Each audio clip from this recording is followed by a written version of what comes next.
के कावर लैके चले श्रवण कुमार हो। माई बाप के कावर लैके चले श्रवण कुमार हो। दशरथ बाण लगल छाती में मुँह से निकली पुकार हो। दशरथ बाण लगल छाती में मुख से निकली पुकार हो।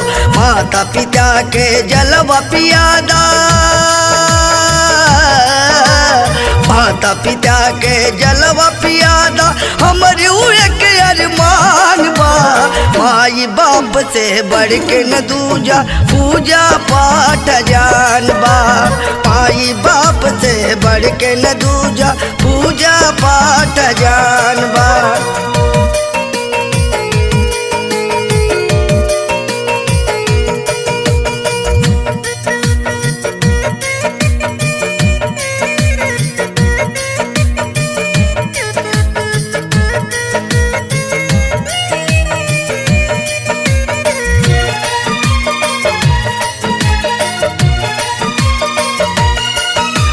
राम भरत जस भाई न जग में ममता प्यार अपार हो। राम भरत जस भाई न जग में ममता प्यार अपार हो। आज्ञा मान की मातु की बन में चरण गहे स्वीकार हो। आज्ञा मान की मातु की बन में चरण गहे स्वीकार हो। दशरथ प्राण वियोग में छोड़े, दशरथ प्राण वियोग में छोड़े जानत सकल जहान बा। माई बाप से बढ़ के न दूजा पूजा पाठ जान बा। माई बाप से बढ़ के न दूजा पूजा पाठ जान बा।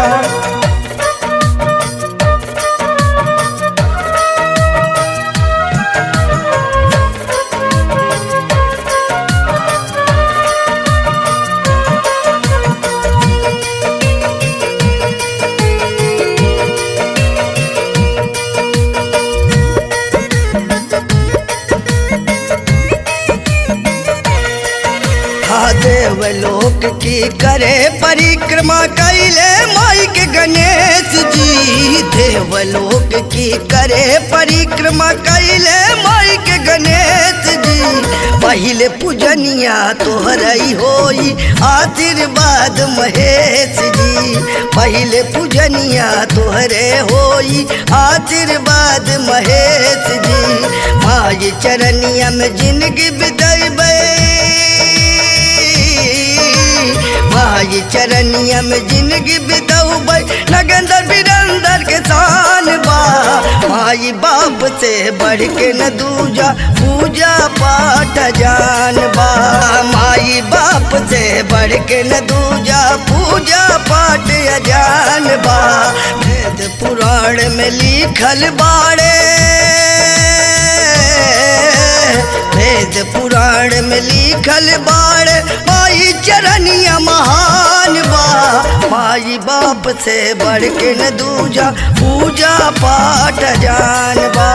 माई बाप से बढ़ के न दूजा पूजा पाठ जान बा।